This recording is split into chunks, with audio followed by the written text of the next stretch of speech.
Sunday was not a pleasant day for Valentino Rossi's camp. The 9-time world champion not only had to watch his top VR46 rider Pecco Bagnaia get defeated twice by his Ducati teammate Marc Márquez, but he also had to witness Bagnaia losing twice to Alex Márquez, who races for Gresini Ducati. The Gresini team had provided Márquez with an escape route from Honda's hell last year. Bagnaia rarely looks as dejected as he did in the post-race press conference, sitting silently in deep thought while most of the media's questions were directed at the two riders beside him. Those two had just made history. Never before had two brothers finished first and second in a Premier Class Grand Prix. However, Bagnaia is far from being defeated. The 2025 season is only a week old, and Italy's reigning MotoGP king has just endured 3 tough days in Buriram.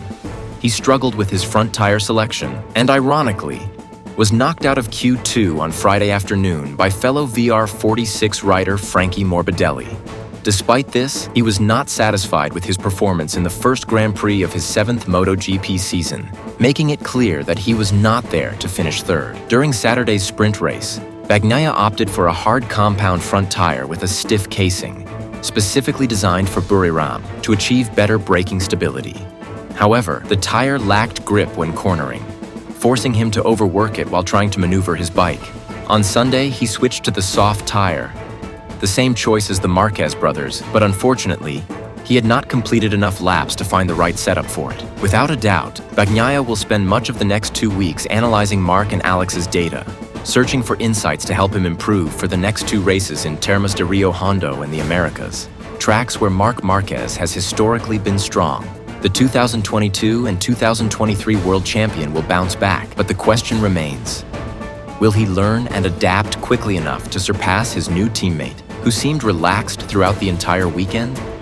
This victory marked Márquez's third at Buriram. When he won in 2018 and 2019 with Honda, he crashed 3 times during practice and qualifying, always pushing to the limit to extract the best performance.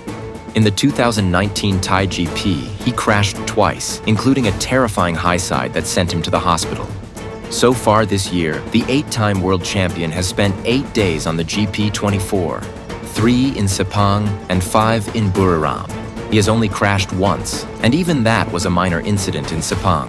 Compare this to how many times he would have hit the ground if he were still riding the Honda. On the Ducati, Márquez no longer needs to take extreme risks like he used to on the RC213V.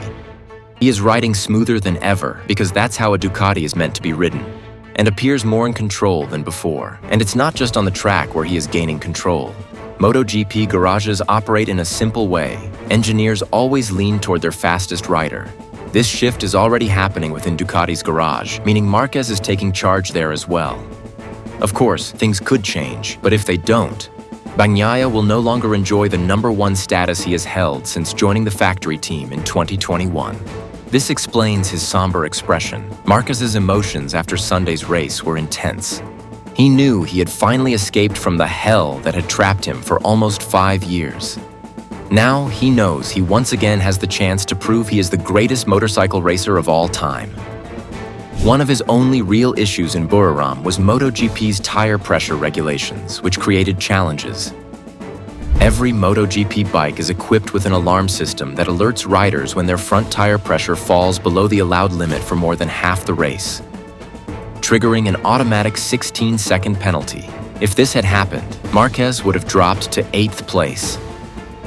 On Márquez's bike, the alarm went off after just a few laps, shocking everyone. Managing front tire pressure is tricky, so it was up to Márquez to adjust his riding to compensate and avoid a penalty. He later explained that during the first 2 laps, he felt comfortable and fast, riding in an optimal way. However, he noticed that his front tire pressure was too low. To correct this, he began braking harder to generate more heat and pressure over the next 2 laps. But that wasn't enough.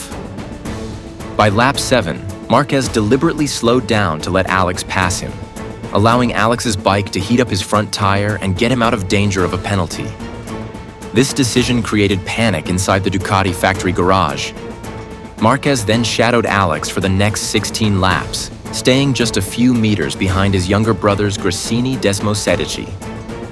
Bagnaia pushed hard to catch them, at times closing the gap by half a second. But each time he got close, The heat from their bikes reduced his front tire grip, preventing him from making a move. Marc was likely experiencing the same situation.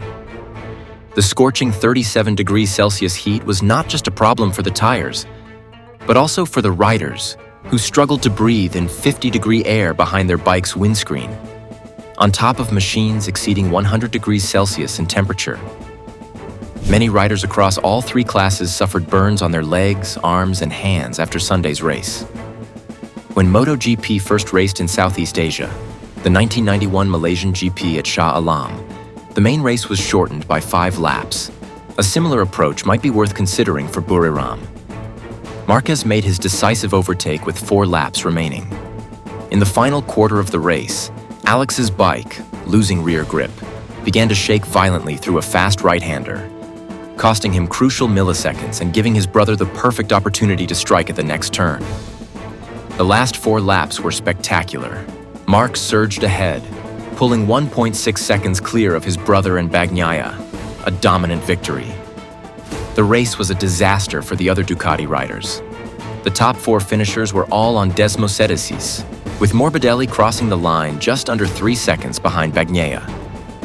Both Marc and his teammate rode what Bagnaia referred to as the GP 24.9, essentially last year's bike with a new swing arm and minor improvements in suspension and electronics. Márquez described it as very, very, very similar to the GP24 ridden by Alex, Morbidelli, and rookie Fermin Aldeguer. This means last year's Ducati is still superior to the 2025 Aprilia, KTM, Honda, and Yamaha. Alex's speed demonstrated just how much better the GP24 is compared to the GP23 he rode last year. He even claimed that the GP24 feels like a completely different bike. Much faster with incredible grip.